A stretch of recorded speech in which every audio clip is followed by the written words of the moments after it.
მოგესალმებით, ძვირფასო ტელემაყურებლებო. ეთერშია დღის შეჯამება და დღეს ჩვენ ვისაუბრებთ ქვეყანაში მიმდინარე პროცესების შესახებ და რა თქმა უნდა, პირველ რიგში შევეხებით იმ თემას, რომელიც მარტო ჩვენ კი არა, მთელ მსოფლიოს აღელვებს ომი, რომელიც გრძელდება უკვე მე რამდენი დღეა ირანსა და ამერიკის შეერთებულ შტატებსა და ისრაელს შორის, რომელშიც ჩართულია არა მარტო ამერიკის შეერთებული შტატები და ისრაელი, არამედ გარკვეული მხარდაჭერა და თან სერიოზული არის თითქმის მსოფლიოს დიდი ქვეყნები მონაწილეობენ ამ დაპირისპირებაში. რა თქმა უნდა, ოფიციალურად და ესე გაცხადებულად ჩინეთი, რუსეთი არ მონაწილეობენ ამ დაპირისპირებაში, მაგრამ ჩვენ ვხედავთ, რომ დიდი მოთამაშეები ძალიან ესე აქტიურად აკვირდებიან ამ პროცესებს. რუსეთის პრეზიდენტმა გააკეთა განცხადება იმ შესთავაზებაზე, რომ უნდა შეწყდეს თავდასხმა ირანზე და მოუწოდა ამერიკისა და ისრაელის სახელმწიფოებს, რომ ჯობს დიალოგით გადაწყდეს ეს საკითხი და ამისათვის რუსეთი ყველაფერს გააკეთებს, მაგრამ ერთი ფაქტია, რომ იმდენად დიდი დარტყმები იქნა მიყენებული ირანზე, რომ აქედან მე არ ვფიქრობ, რომ ეს ესე მარტივად ჩაივლის. მოკლულია მათი სულიერი ლიდერი აითოლა ხომეინი, მოკლულია ყოფილი პრეზიდენტი ირანის, თავდაცვის მინისტრი, მთელი სამხედრო ფაქტობრივად ისტაბლიშმენტი არის განადგურებული და რა თქმა უნდა ირანი ამას ესე არ დაუშვებს. თან მას მსოფლიოს დიდი მოთამაშეების მხარდაჭერის იმედიც უნდა კონდეს და მე ვფიქრობ, რომ აქ მარტო ირანსა და ისრაელ-ამერიკას შორის დაპირისპირებას ჩვენ არ ვხედავთ. პოლიტოლოგმა დუგინმა გააკეთა განცხადება, რომ ირანის შემდგომ დადგება უკვე რუსეთის ჯერი, იმიტომ რომ ჩვენ ვხედავთ თუ როგორი გაშმაგებით იბრძვის ამერიკის შეერთებული შტატები იმისათვის, რომ მის ხელში გადავიდეს ყველა ფაქტობრივად ენერგორესურსი. ეხლა ის, რომ თითქოს მათ რაღაცა დემოკრატიის ბედი აღელვებთ, ეს არის სრული სიცრუე, ეს არის ყოველად მთელი მსოფლიოსთვის თვალში ნაცრი შეყრა და მე მახსოვს კადაფის განცხადება, როდესაც ერაყში ჰუსეინის ჩამოგდებას მიუძღვნა მან თავისი გამოსვლა, თქვა, რომ მალე იგივე ბედს გაიზიარებენ სხვა ლიდერები, ცოტა იქ იცინოდა სირიის ეღიმებოდა სირიის პრეზიდენტს ასადს და შემდგომ ასადმა რა ბედი გაიზიარა და კიდე იქ ყოფმა დარბაზში მყოფმა ადამიანებმა ჩვენ კარგად ვიცით და თავად ლიბიის ლიდერს რა უქნეს, როგორი ესე იგი არ ვიცი მე სიბხეცით მოკლეს და მე მახსოვს, როდესაც ესე იგი ჰილარი კლინტონს მოახსენეს, რომ კადაფი არის მოკლული, მან როგორ სიამაყით და როგორ ესე იგი სიამოვნებით აღმოხდა ხმა, რომ ესე იგი კმაყოფილება გამოთქვა ამითი. Так по какой же причине вторглись и разрушили Ирак, убив миллион иракцев?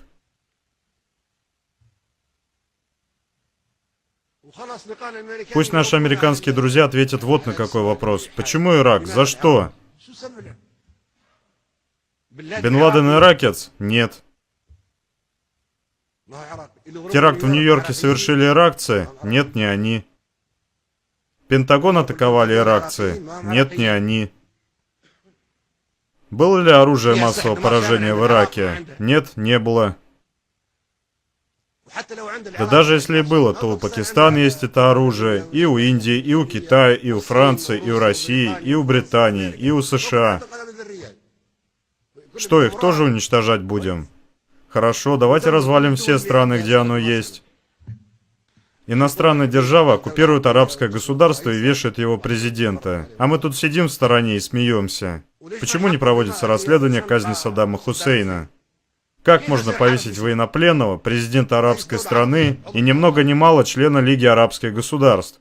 Сейчас нет речи о политике, которую проводил Саддам Хусейн, или о наших с ним разногласиях. У всех у нас были политические разногласия с ним, равно как и друг с другом. За пределами этого зала нас ничего не объединяет.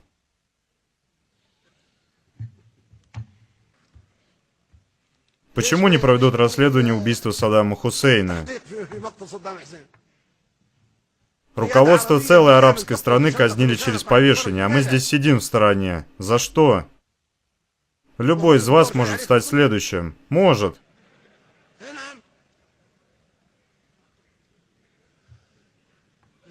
Америка плечом к плечу воевала вместе с Хусейном против Хаменеи. Хусейн был их другом. Дик Чейни дружил с Саддамом Хусейном.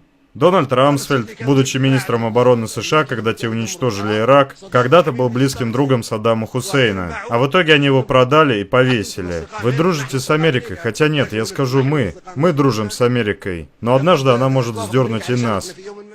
ჩვენ ხედავთ, რომ ანადგურებენ ყველას და ყველაფერს, ვინც მათ წინ დაღუდგება და ამას ხედავს ჩინეთიც, რუსეთიც და რომ შესაძლოა შემდგომში უკვე მართლაც თუ კი მათ ირანი მოინელეს, მაგრამ ამაში ცოტა ეჭვმეპარება დადგეს უკვე სხვა დიდი მოთამაშეების საკითხიც დადგეს, მაგრამ მე ვფიქრობ, რომ ირანი ესე არ დანებდება. 80 მილიონზე მეტი ირანელი ხალხი დღეს იბრძვის, იბომბება სხვადასხვა სამხედრო ბაზები ამერიკის შეერთებული შტატებისა და აქ ეხლა იცით რა არის, ჩვენ რაღაცა ჭკუათხელი ექსპერტები ხშირად გამოდიან, აი შენ იმის მხარეს ხარ, შენ ამის მხარეს ხარ, როდესაც რაღაცა შეფასებები კეთდება.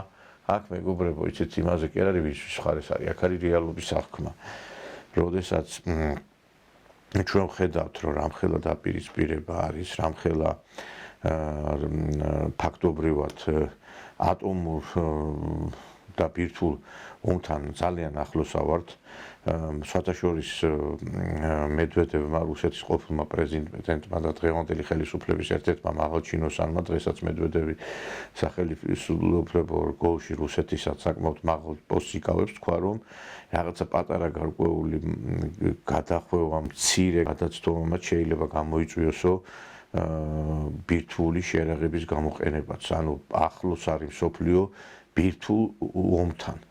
თუ ისრაელი, რომელსაც დღეს ბირთვული შერაღება გააჩნია, იგრძნო რომ ის მარცხდება, შესაძლოა მართლაც გამოიყენოს. და ეს ბირთვული შერაღების გამოყენება ჩვენ კარგად ვიცით, რომ ავტომატურად გამოიწვევს ასევე შესაძლოა სხვა ქვეყნების მხრიდანაც ამავე ტიპის იარაღის გამოყენებას, იმიტომ რომ ჩვენ კარგად ვიცით, რომ ირანს დღეს რა თქმა უნდა ბევრი მყავს ხარდამჭერი, მათ შორის ბირთვული სახელმწიფოები და კაცმა არ იცის აქ როგორ განვითარდება პროცესები. ეკონომიკური გარკვეული შეიძლება კრიზისი შეიქმნას ბევრ იმ ცივილიზებულ და განვითარებულ ქვეყნებში, რომლებიც ნამდვილად არ უჩიოდნენ არანაირ პრობლემას და ისინი იყვნენ მართლაც გარკვეული კომფორტის ზონაში. დღეს ხედავთ, რომ ბევრ ქვეყანას შეეხო ეს ომი, განსაკუთრებით ახლო აღმოსავლეთში. ბევრი ქვეყანა შეეხო, რომლებიც ომთან საერთოდ გარკვეულ რაღაცა დისტანცირებული იყვნენ. ყველას ეხება ეს ომი ახლო აღმოსავლეთში, მსოფლიოში, ევროპაში, იმიტომ ენერგომატარებლების ეხება ეს ომი ძირითადად, იმიტომ რომ ჩვენ კარგად ვიცით ერთხელაც ვთქვი, რომ ეს არათუ დემოკრატიას, არამედ იმას ეხება, რომ ამერიკას სურს, რომ ხელში ჩაიგდოს ყველა ის ენერგეტიკული წყარო, რომელიც მას უფრო ჰეგემონს გახდის და მსოფლიოს ფაქტობრივად ბატონობას მოაპოვებინებს. რა თქმა უნდა, ეს რამდენად გამოუვა ძნელი საკითხი, იმიტომ რომ ჩვენ ხედავთ, რომ ეს ომი თვითონ ტრამპმა გააკეთა განცხადება, რომ დიდხანს გაგრძელდება, სხვათა შორის ის უკმაყოფილია ომის მიმდინარეობით, ჩვენ ვნახეთ მისი შემზარავი ყვირილი თავდაცვის მინისტრთან და ასევე ხელისუფლების წარმომადგენლებთან, ისე არ მიდის, როგორც მათ დაგეგმეს. მათ ეგონათ, რომ ირანის მაღალი რანგის თანამდებობის პირების განადგურებით ჩამოიშლებოდა ირანი და იქ დაიწყებოდა აჯანყება, რასაც პრინციპში ისინი გარკვეულად ახალისებდნენ, განცხადებებიც გაკეთდა, რომ ისინი მხარს უჭერენ აჯანყებულებს, ხელში აიღონ იარაღი, გამოვიდნენ ქუჩაში, ეს გააკეთა ეს განცხადები ნეთანიაჰუმ ისრაელის მისმა აგრეთვე გააკეთა განცხადება ამერიკის პრეზიდენტმა, მაგრამ ჩვენ ხედავთ, რომ ამდაგვარი რამ არ შეინიშნება, პირიქით კონსოლიდირებული არის ირანის მოსახლეობა და აქედან გამომდინარე ეს ნაკლებად სავარაუდოა. ეხლა ვიღაცა დასავლეთში მიტინგებს თუ აწყობს და რაღაცა ცეკვა თამაშს მართავს, ეს არ არის რეალობა, ეს არ არის ირანელი ხალხის გამოხატულების გამოხატულება. და თავის მხრივ ჩვენ ხედავთ, რომ ევროპული ქვეყნებიც გარკვეულად იფშნეტენ ხელებს, მათ გონიათ, რომ ეს ყველაფერი შემდგომ რუსეთშიც გადაინაცვლეს, სხვათა შორის ლავროვს კითხეს ერთ-ერთი გარკვეული კონფერენციის შემდგომ ღონისძიება იყო მთავრობის, რომ აი რას ფიქრობს იგი ამ ევროპელი ქვეყნების ბირთვულ შეერაღებასთან დაკავშირებული რაღაცა გარკვეულ ინსტინქტებთან მიმართებით და მან თქვა, რომ მისთვის უფრო გასაგები არის და უფრო ნათელია და უფრო ცხადყოფს ეს მათი მისწრაფებები, ეპშტეინის ინსტინქტები უფრო ამოძრავებთ მათ ვიდრე სხვა რამ. А что, совсем инстинкты самосохранения отказывают у европейцев с этой ядерной эскалацией? Инстинкты самосохранения. Совсем отказываешь с этой ядерной эскалацией? По-моему, уже на всех уровнях, и на уровне официальном, и на уровне политологов, публично. Неоднократно высказывались оценки той ситуации, когда пытаются загнать украинский кризис наши западные соседи. Я не знаю про инстинкты, у них инстинкты в основном эпштейновские, так как я понимаю, в этом обществе, а вот инстинкты, касающиеся заботы о судьбе своих государств, своих народов, они явно поистерлись за последние годы. Спасибо большое. Спасибо. სხვათა შორის აი ეპშტეინის საქმის ამოტივტივებამ ბევრი დააფიქრა, რომ ჩვენ კარგად ვიცით, რომ ამ ყველაფერში ფიგურირებს ტრამპი, არ არის გამორიცხული, რომ არსებობდეს მისი მაკომპრომიტირებელი ვიდეო და სხვა მასალები და ბევრი ვარაუდობს, რომ ის სწორედ ამ ომის დაწყების ერთ-ერთი წინაპირობა ის არის, რომ ტრამპი არის დაშანტაჟებული და სწორედ აი ამ ეპშტეინის კადრებისა და კომპრომატების გამოც არის, რომ შეიძლება მან ეს ომი დაიწყო. ეხლა ამერიკის შეერთებული შტატების მხარდაჭერა რომ არა, ისრაელი ვერ აწარმოებს ომს ირანთან, იმიტომ რომ ის მარაგები, რომელიც აქვს ისრაელს, ის არის ამოწურვადი და შემდგომში მას უკვე პრობლემები ექნება. რომ არა ამერიკის მხარდაჭერა, ისრაელი ვერ გაუმკლავდება ირანს, ეხლა თუ ბირთვულ შეერაღებას არ გამოიყენებს. ჩვენ კარგად გვახსოვს იმ 12 დღიანი ომი, რომელიც იყო და ძალიან ისეთ დაპირისპირება იყო, მაშინ ისრაელი ფაქტობრივად ძალიან მძიმე მდგომარეობაში აღმოჩნდა, რესურსები იწურებოდა და მაშინ მოლაპარაკებით გადაწყდა, რომ შეჩერებული იყო ეს ომი და ფაქტობრივად ისრაელმა იმ დასახულ მიზანს ვერ მიაღწია. ეხლაც, როდესაც შენ ხარ დამოკიდებული ამერიკის შეერთებული შტატების მიერ მიწოდებული იარაღზე, აქედან გამომდინარე ძნელია ამერიკის გარეშე რაიმე წარმატების მიღწევა. აქედან გამომდინარე ამერიკაზეა დამოკიდებული ბევრი რამ და თუ როგორ გადაწყდება აქ მდგომარეობა და ჩვენ ხედავთ, რომ აქ უკვე იზრდება რუსეთის ფაქტორიც. რუსეთის პრეზიდენტს ჰქონდა ახლო აღმოსავლეთის არაბული ქვეყნების ლიდერებთან სატელეფონო კომუნიკაციები, მანამდე ევროპელი ლიდერებს ჰქონდათ ინფორმაციები, როგორც ვიცი, ამ დაპირისპირების შესახებ, სხვათა შორის აი ლავროვზე, როდესაც მიდგა საუბარი, მისი კომენტარიც მოგასმენინეთ, ლავროვისა და შვეიცარიის საგარეო საქმეთა სამინისტრის შეხვედრა შედგა მოსკოვში და ლავროვს გადაეცა ჯილდო.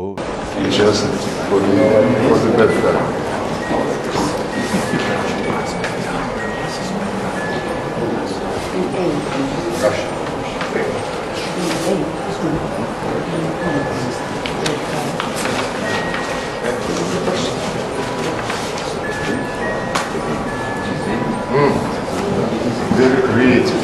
In order to remind you of being part of Europe. And they also remind you that Russia is part of history and the future.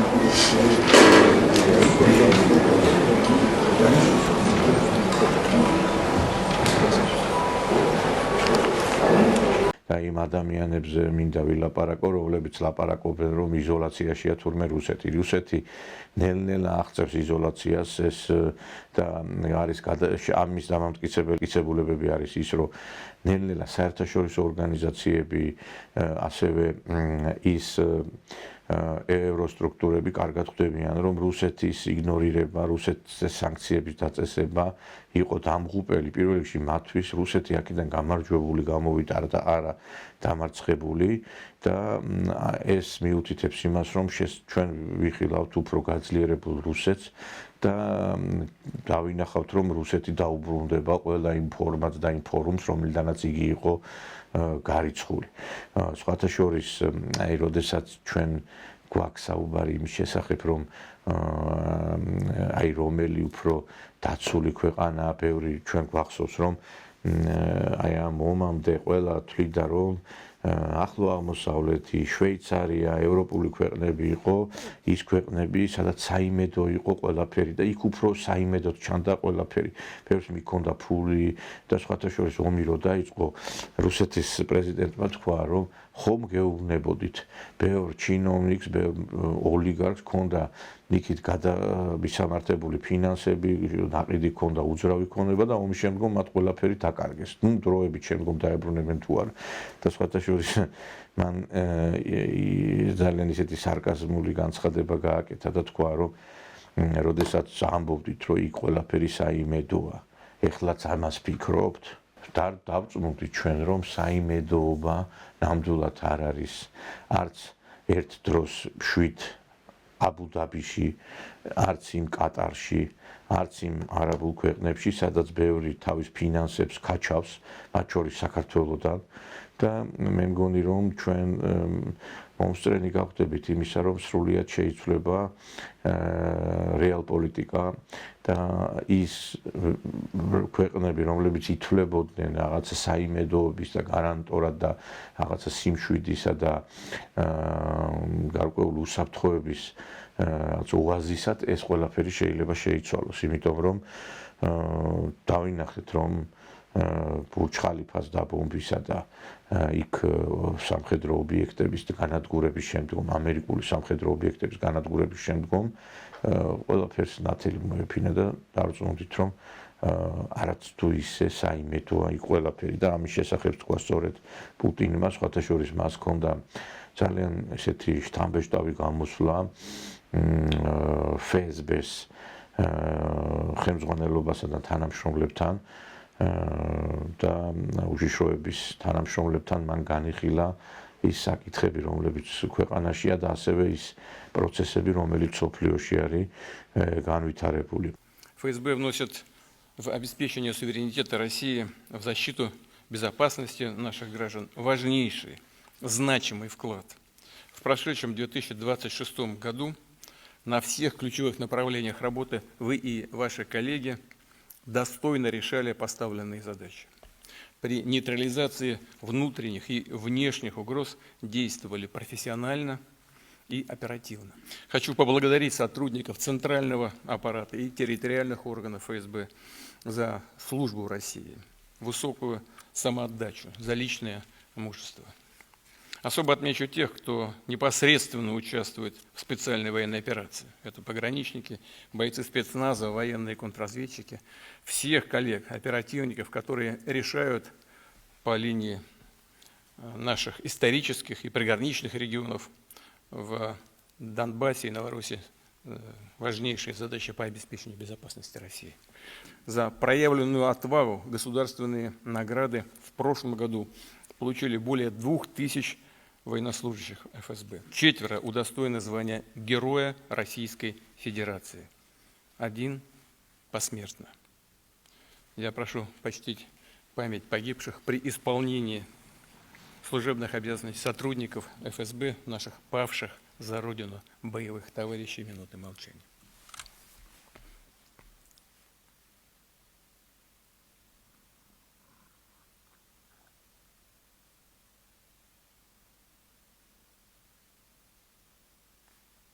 Спасибо. Александр Алексеевич, как всегда мы об этом говорим с вами. Я знаю, что вы этим занимаетесь. семьям нужно уделить особое внимание.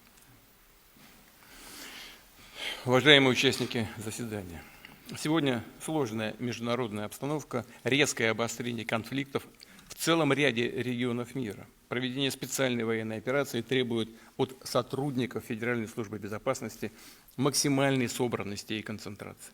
Важно в полной мере задействовать кадровый и технический потенциал ведомства, его оперативные и аналитические возможности для своевременной и эффективной нейтрализации потенциальных угроз, для надежной защиты национальных интересов и стабильного развития России. Прежде всего, следует активизировать борьбу с терроризмом. Динамика основных показателей в сфере антитеррора понятна и продиктована текущей оперативной обстановкой. Не удалось нанести стратегического поражения России на поле боя, поэтому противник делает ставку на индивидуальный и массовый террор. Здесь и обстрелы городов, и диверсии на инфраструктуре, и покушения на представителей государственных и военных властей. Ну вот очередной пример. Вчера на Савеловском вокзале. Судя по всему, это требует, конечно, дополнительной работы с вашей стороны. Но уже сейчас ясно, что, судя по всему, такая обычная на сегодняшний день вербовка через интернет, скорее всего, да, всучили человеку взрывное устройство, а потом дистанционно взорвали и его, и предполагаемый объект атаки, в данном случае сотрудников Министерства внутренних дел. Скорее всего, вот мы с Александром Васильевичем сейчас обсуждали, он и не знал-то ничего. Вот это результат такого преступного, беспечного поведения. Кстати говоря, противник не брезгует никакими другими средствами. Ну вот уже СМИ пошло, наверное, и их попытки или намерение использовать даже какой-то ядерный компонент. Понимают, наверное, чем это может закончиться. Сейчас вот информация тоже наша оперативная идет тоже в СМИ сегодня должна быть, наверное, уже есть, не успел ничего посмотреть, но речь идет о возможном взрыве газовых наших систем по дну Черного моря. Это так называемый турецкий поток и голубой поток. Никак успокоиться не могут. Не знают, что сделать, чтобы разрушить вот этот мирный процесс с попыткой урегулирования дипломатическими средствами. Все делают для того, чтобы совершить какую-то провокацию и сломать все, что, так аккуратно скажу, достигнуто на этом переговорном треке. Но об этом еще в закрытом режиме поговорим. Вот это вот та ситуация, о которой только что упоминал, не получается нанести России стратегическое поражение. Никак не получается. А так хочется. Жить без этого не могут. Или полагают, что не могут. Обязательно нужно нанести поражение России. Но вот ищут любой способ, любой, хоть что-нибудь. Сами себя доведут до какой-то крайней черты, потом пожалеют. Ладно, вернемся к текущей нашей работе. В прошлом году количество преступлений террористической направленности увеличилось. И большая часть из них, как и все последние годы, безусловно, дело рук украинских спецслужб и их зарубежных кураторов. При этом значительно возросло количество атак на российские инфраструктурные объекты, социальные и административные учреждения, жилые здания с использованием ракетных вооружений и беспилотных аппаратов разного типа. Для более оперативного и эффективного реагирования на подобные угрозы следует реализовывать комплекс мер дополнительных мероприятий, в том числе усилить антитеррористическую защищенность энергетической и транспортной инфраструктуры, мест массового пребывания граждан, максимально прикрыть критически важные объекты, при необходимости оснастить их дополнительными средствами защиты. Такая работа должна проводиться при координирующей роли Национального антитеррористического комитета. В этом году ему исполняется, кстати, 20 лет. За это время НАК внес ключевой вклад в создание и развитие в нашей стране современной системы противодействия терроризму. Такая же энергичная, наступательная работа особенно востребована сегодня. Вместе с другими силовыми ведомствами ФСБ нужно повысить уровень защищенности должностных лиц Министерства обороны, оборонно-промышленного комплекса, представителей государственной и муниципальной власти, работников образования, социальной сферы, особенно в наших исторических и приграничных регионах. В полной мере это относится и к лидерам общественного мнения, журналистам, волонтерам, которым постоянно угрожает киевский режим. Но в целом, как уже отметил, надо наращивать эффективность контртеррористической работы с акцентом на упреждающие действия, на системную профилактику в сфере антитеррора. Далее. Должно быть продолжено совершенствование системы управления органами безопасности в зоне специальной военной операции в Донецкой и Луганской народных республиках, в Запорожской и Херсонской областях, в приграничных районах. Они должны комплектоваться высокопрофессиональными, опытными сотрудниками, готовыми действовать в любой нестандартной, сложной, опасной обстановке. Серьезные дополнительные меры должны быть приняты для охраны государственной границы. Надо укреплять ее инфраструктуру, повышать уровень боевой готовности и технической оснащенности пограничных органов, действовать в тесной координации с частями Минобороны, Росгвардии и МВД, а также территориальными структурами и органами власти. Ответственная задача стоит перед подразделениями контрразведки. Речь идет об усилении работы в тыловых районах зоны СВО, о контрразведывательном прикрытии боевых частей, критически значимых объектов промышленности, инфраструктуры, технологических и научных центров, о более активном выявлении и пресечении деятельности кадровых сотрудников зарубежных специальных служб и завербованных ими агентов. Особое внимание требует защита конфиденциальной, закрытой, секретной информации, прежде всего военного и стратегического характера, в том числе о перспективных отечественных оборонных и гражданских разработках. Они у нас есть. И достижения есть уже заметные, понятные для всех, предъявленные уже. Но и есть и другие разработки, которые находятся в стадии реализации. Уважаемые коллеги, актуальной задачей Федеральной службы безопасности остается борьба с экстремизмом. За последние годы на этом направлении достигнуты весомые результаты. Надо и впредь жестко пресекать преступную деятельность тех, кто пропагандирует идеи русофобии, ксенофобии, религиозной нетерпимости и тем самым пытается расколоть наше общество. Нынешний год объявлен годом единства народов России. Патриотизм, общая ответственность за судьбу Родины во все времена сплачивали наш народ.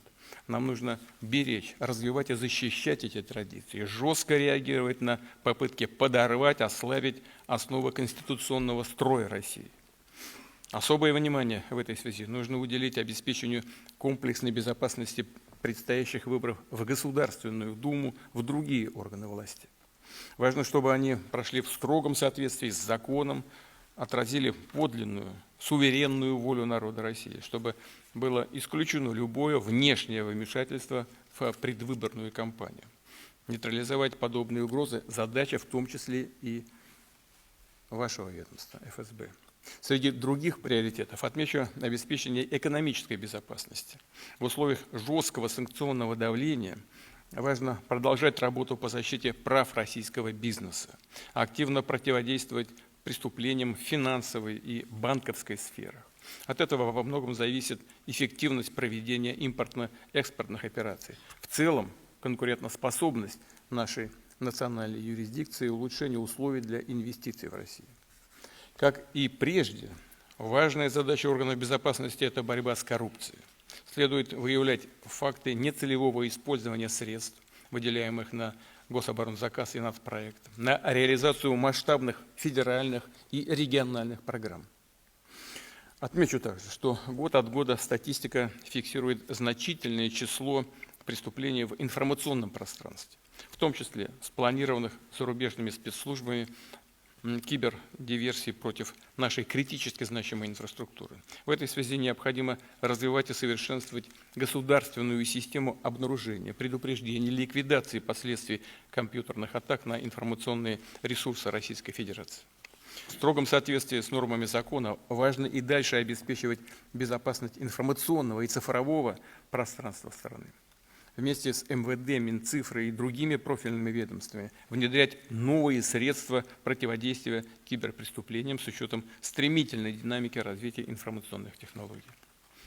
Уважаемые участники коллегии, в своем вступительном слове назвал лишь часть основных направлений деятельности органов безопасности. Уверен, что вы и впредь будете на высоком уровне решать все поставленные задачи и во взаимодействии с коллегами из других правоохранительных органов и спецслужб обеспечите надежную защиту страны от внутренних и внешних угроз.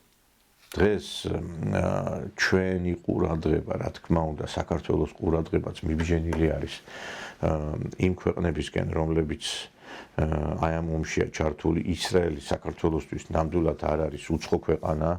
ჩვენ ბევრი რამ გვაკავშირებს ებრაელებთან და ისრაელთან. ასევე ირანი, რომელიც შეიძლება არ გვესაზღვრებოდეს, მაგრამ არის ძალიან ახლოს და მათ რაღაცა დევნილების ნაკადის წამოსვლა იქიდან ნამდვილად შეეხება ჩვენს ქვეყანას. უკვე ბევრი საჰაერო რეისი გადაიდო და კოლაფსი შეიქმნა აეროპორტებში. მე იცით რა მაკვირებს, ეხა ინფორმაცია მაქვს, რომ რამდენიმე პოლიტოლოგი, რომელიც ახლა გვარსახელს არ დავასახელებ, ჩარჩნენ იქ იმ ახლო აღმოსავლეთში. იცი რა მაინტერესებს, აი ამ პოლიტოლოგების სიმწიფე და მათი აზროვნება აქედანაც ჩანს. თქვენ და ლოცვილებო, თქვენ ან ტელევიზორი ჩართეთ, ან ეს ხო უცბად არ მოხდა რა ომის დაწყება, რა უსწრებთ ამას, წინ ჩვენ ხედავდით როგორი ესკალაცია იყო, ხო? და ეხა იქ არიან და ვერ გამოდიან იქიდან და ნამდვილად ისეთ სიტუაციაში არის, რომელთაც ვერავინ ვერ დაიკვეხნის. ეხა ასევე საუბრები არის იმის თაობაზე, რომ დღეს ჩვენმა ქვეყანამ რაღაცა ერთი მხარე უნდა აირჩიოს, მეორე მხარე არ უნდა აირჩიოს. ჩვენ დავინახეთ გუშინაც თქვი ამის შესახებ, როგორი განცხადებები გააკეთა აზერბაიჯანის და სომხეთის ლიდერებმა, რომლებმაც პირდაპირ ძალიან ისეთი ხარდამჭერი წერილები გააკეთეს ირანის მიმართ. სომხეთის პრემიერ-მინისტრმა ფაშინიანმა პირდაპირ თქვა, რომ აითოლა ხამენის ჰქონდა საკმაოდ დიდი როლი და პოზიტიური მისია სომხეთისა და სომხეთთან ურთიერთობაში და ეკონომიკური პროექტების დაწყებაში. და არ ვიცი, ხა ეგ რო გაეკეთებინა ჩვენი ქვეყნის ლიდერს, ალბათ არ ვიცი, ჯვარს აცმევდნენ.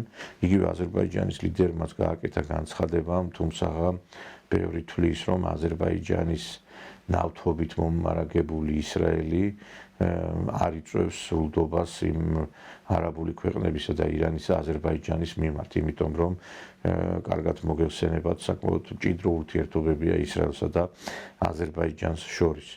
ჩვენ უნდა ვიცოდეთ ერთი რამ, მეგობრებო, რომ საქართველოს აი ამ სიტუაციაში ისეთი აი რაღაცა გარკვეულ აი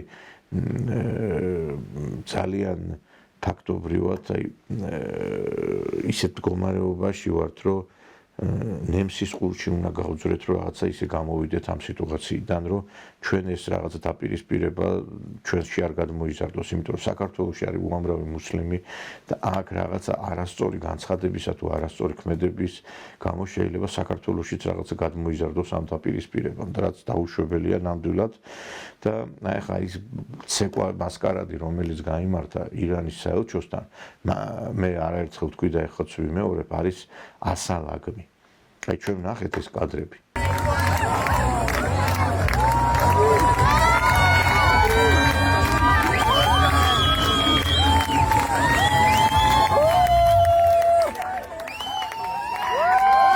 როგორ შეიძლება შენი ქვეყნის დაბომბვა, შენი ქვეყნის მოსახლეობის განადგურება გიხაროდეს, რაც არ უნდა ხელისუფლება არ მოგწონდეს. აი ამ ხალხის თავში ჩამახედა მაინტერესებს ასეთ ცეკვა თამაში რო აქვთ გამართული. სხვათა შორის მე ახლა არავის არ ვაყენებ შეურაცხყოფას და არც იმ ადამიანებს, რომლებიც იქ არიან, მაგრამ მე ერთ რამეს გეტყვით, რომ ნინო ლომჯარიასა და უჩან ანუაშვილის პერიოდში, როდესაც ისინი იყვნენ სახალხო დამცველები, არსებობდა სახალხო დამცველის აპარატში პროგრამა, რომლის თანახმადაც ირანიდან შემოდიოდნენ სექსუალური უმცირესობების დიდი რაოდენობის წარმომადგენლები, ვინაიდან იქ მათ პრობლემები ექნებოდათ და მე არ გამოვრიცხავ, რომ ბევრი ის ადამიანი, რომლებმაც აქ საქართველოში თავშესაფარი მიიღეს, სწორედ ისინიც აპროტესტებდნენ ამ ყველაფერს, იმიტომ რომ ეს საყურებიანი ბიჭები და რაღაცა გაურკვეველი ტიპის ადამიანები, რომლებიც იქ ცეკვად თამაშს აწყობდნენ საკუთარი ქვეყნის მიმართ აი ესეთი დაწყებული ომის შემდგომ, მე ჩემთვის არის პირადად ეს ხალხი მიუღებელი, იმიტომ რომ შეიძლება შენ არ მოგწონდეს შენი ქვეყნის ლიდერი, მაგრამ ომი რო არის ელემენტარულად უნდა გაჩუმდე. აი ხა 2008 წლის ომი რო იყო საქართველოში. ეხა სააკაშვილის მოწინააღმდეგე იყო უამრავი, მაგრამ გარკვეულწილად მაშინ ეხლა ისეთი სიტუაცია იყო, რომ ჩვენ ხედავდით, რომ პაუზა აიღო ბევრმა. ერთი რამე არის, როდესაც შენ ქვეყანას უპირისპირდებიან, ელემენტარულად უნდა ადგე და გაჩუმდე და ხმა არ ამოიღო, იმიტომ რომ ეს არის გაუგებარი და განსაკუთრებით ეხლა იქ ქართველი გოგონები ცეკვა თამაშს აწყობდნენ. ერთი რა გაცეკვებთ თქვენ უბედურებო, რა გაცეკვებთ, ერთი მაინტერესებს ორივე მხრიდან მსხვერპლია იქიდანაც, აქიდანაც, მარტო ირანში კი არა, ისრაელშიც იხოცება ხალხი და ესენი ცეკვა თამაშს აწყობენ. ასეთი რამე მე არსად არ მინახია. არის რაღაცა პროტესტები სხვადასხვა ქვეყნებში, სამძიმრის წერილების, ყვავილების მიტანა, მაგრამ მე ცეკვა თამაში და მხიარულება არსად არ მინახია, მაგრამ რა გასაკვირია ამ 30 წელმა, როგორც მთელ მოსახლეობაზე, ასევე ქართულ ქალებზე დიდი გავლენა იქონია და გადააგვარეს ადამიანები. შეუძლებელია იმ ბნელ ეპოქას რო ეძახიან, კომუნისტურ ეპოქას, ვინმეს გაეგო ქალისგან რაღაცა საზოგადოების სივრცეში ან მედიაში, რომ ესე ქალი გამოსული იყო და ილანძღებოდეს და იგინებოდეს და ერთ-ერთი ეს ბორდის წევრი ტელევიზიაში ლიკა ბასილია გამოვიდა იმ დღეს და ეს რუსის ღორო შეურაცხყოფები აყენა ადამიანს. ეს არის დღეს დასავლეთში შექმნილი ქართველი ქალის სახე, რომელიც დაკარგული აქვს ქართველი ქალობის სახე და ეს ქალბატონი შეიძლება მე რაღაცა პრეტენზია გქონდეს რაღაცა საერთოდ ქალობაზე.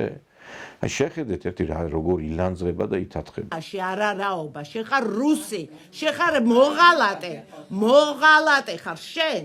და ედა გააჩერე და ნუ ბურდღუნებმა თუ რამის კმადი და კაცობა იქოდიე და ილაპარაკე აი აქ მიკროფონში თქვი რა არის ეს რატო იდიოტი ხარ და კრედიტი მიკროფონში უნდა ხარ იდიოტი საიდან მოხდი საერთოდ ჩემი ადგილი არის სად იცი აი სადაც მოხვდები მაგასაც დაინახავ არარაობა შენ არარაობა რუსო მოღალატე აი ეს ხარ შენ შეხარ ქვეყნის მოღალატე შენისთანებმა გაყიდეს საქართველოს თავის დროს შეხარ ორჯონიკიძის შთამომავალი ბოლშევიკების შვილთაშვილი ხარ შენ ნიჩტოჟისტვა შენი კარგით შეარარაობა გაუჩიშეთ რა მიკროფონი აუტანელია ამის მოსმენა სოციალური ქსელზე ხო საუბარი ზედმეტია ეხლა ეს პოლიტიკას არ ეხება მაგრამ აუბრალოდ გული აგერევა, როდესაც მაგალითად Facebook-ში, TikTok-ში შედიხარ ადამიანი და ინფორმაციის გასაცნობად და შეხვდები ისეთ ტიპის ქართულ ქალებს, რომლებიც უბრალოდ გცხვენია, რომ რეალურად ესენი ქართველი ქალები არიან. Кадра пиздуйте, да. Грузинка зашла, все вышли нахуй, да. Потому что правильно, потому что я королева, да. Имя это, а рядом с такой королевой король, мужчина, ты чё? Эй, да потому что еще на минуточку. Иди скажу, иди сюда, иди скажу. Аба быстро. Аба наполовину, потому что грузин. А имя это, рядом с ним моя грузинка просто просыпается на раз, два и опа! Давай, танцуй. მე მახსენდება სხვათა შორის თემუშ აშიაშვილი გამოდიოდა მთავრობის ხდომაზე შევარდნაძეს მიყავდა მაშინ და ესეთი განცხადება გააკეთა რომ მე ისეთი რაღაცები იკადრესო ქალის გახედვა არ მინდოდა შევარდნაძეს ძალიან დიდი იუმორი ჰქონდა, ეხლა ყველაფერი შეიძლება წაართვა ამ კაცს და ცუდი ვთქვათ რაღაცა, აუგი ვთქვათ, მაგრამ იუმორი ჰქონდა ძალიან სასწაული და მახსოვს მისი განცხადება ამასთან დაკავშირებით შაშიაშვილის გამოსვლაზე. მე მინდა ბოდიში მოუხადო მთელ საქართველოს, რომ ერთ-ერთმა ქალბატონმა, მე არ ამგონია რომ ის მასწავლებელია, ტელევიზიით მე ვნახე გამოსვლა ქუთაისიდან, სადაც ქალმა იკადრა სიტყვა ვინ ატარებს ესე ჩეკრებებს, რომ აღურს ამოუკრავთ მინისტრს, კარებს აუჭედავთ მინისტრს. მე 4 დღე ქალის შეხედვა აღარ მინდოდა რომ ქალის გამოსვლა რომ მომისვა.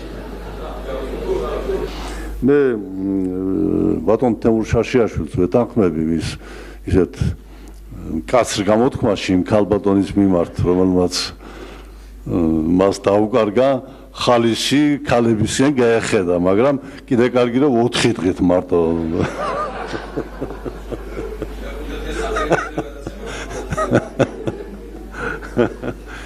შენ 4 დღე ახსენე, შევატყვე, ახლა ქალბატონები დამშვიდნენ და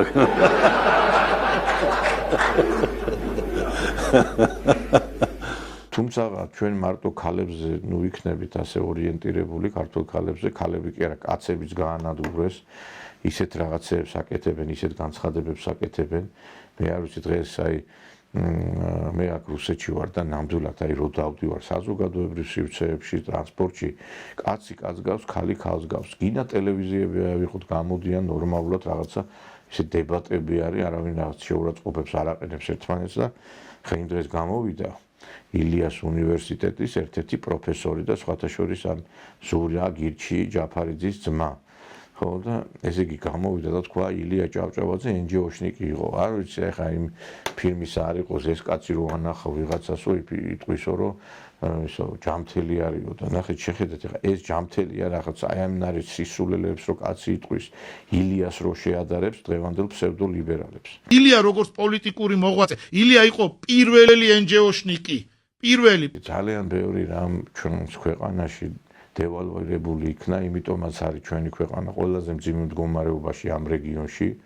საქართველო არის დღეს ყველაზე უფრო კი ვიძახით რომ ჩვენ ომი ავიცილეთ, რაღაცა მშვიდობა, მაგრამ კიდევ ერთხელ ვიმეორებ დღეს რო შევადაროთ სხვა ქვეყნებს, პოსტსაბჭოურ ქვეყნებს იმათა შედარებით, რაც არ უნდა ციფრებზე ვილაპარაკოთ ჩვენ და რა მაგარი ისინი გვაქვს ციფრები გვაქვს ეკონომიკაში, ყველაფერი სხვაგვარად მეტყველებს და ამიტომ ცოტა არ იყოს უნდა ციფრებს და რაღაცა იმას კი არ უნდა იმას ვქნათ ნაცემხილველების პროგნოზებს კი არ უნდა დავუჯეროთ, აი მაგალითად ეხა ეს კაკული ლელა კაკულიას წინასწარმეტყველება გამოაცხადა ვიღაცა ვაჟბატონმა მისი და თანამშრომელმა რომ თურმე საქართველოს ისეთ მდგომარეობა ღმერთმა ქნას რომ მართლა ჩვენ წარმატებებს მივაღწიოთ, მაგრამ ეხლა ამ ლელა კაკულიას მეტი გარკვეული მეებით რო ვიაროთ, კარგად წავა ჩვენი საქმე. ეს ის ლელა კაკულია მეგობრებო, სააკაშვილზე რო იძახდა რომ ვერავინ ვერაფერს ვერ უზამსო და ასევე ბევრ სხვა რამეს წინასწარ. მხოლოდ ქალბატონმა ლელა მისის როდის მოხდება საქართველოს გაერთიანება. ქალბატონ ლელა წერს 23 საუკუნის ბოლო, 24 საუკუნის დასაწყისი. აი ამ პერიოდში ამერიკის ჩარევით თურქეთი დააბრუნებს საქართველოს ტერიტორიას ტრაბზონამდე, ეს სადღაც 140 კილომეტრია მე მგონი. საქართველოს შემოუერთდება კახინუხის საინგილოს უკვე ირანის ჩარევით აზერბაიჯანი დააბრუნებს. იქ სომხეთის ტერიტორიაც გვაქვს დასაბრუნებელი და ბოლო მოთხოვნა იქნება სოჭა. სოჭი უნდა დაუბრუნდეს საქართველოს. საქართველოს მოსახლეობა იმ წუთისთვის იქნება 30 მილიონი. ქალბატონ ლელას გარდა ვერავინ ვერ გეტყვით თქვენ ამ ინფორმაციას. აი ვერავინ. ქალბატონ ლელას წინასწარმეტყველებები ზეპირად იცის ხალხმა. აი ქალბატონმა თამარ გიორგაძემ, ქალბატონმა ფიჩხინ ჰერაშვილმა, ქალბატონმა მეგი შანშიაშვილმა, ბატონმა გრიგოლ დარჩიაშვილმა, ბატონმა თენგიზ თევზაძემ, ბატონმა ირაკლი ჯოხაძემ, ქალბატონი მეტრეველი უწერიდან, ქალბატონი მაია შაინიძე მესხეთიდან, რა ვიცი ვინ ჩამოთვალა ვერც ვიხსენებ 100,000-ობით არის ეს ხალხი.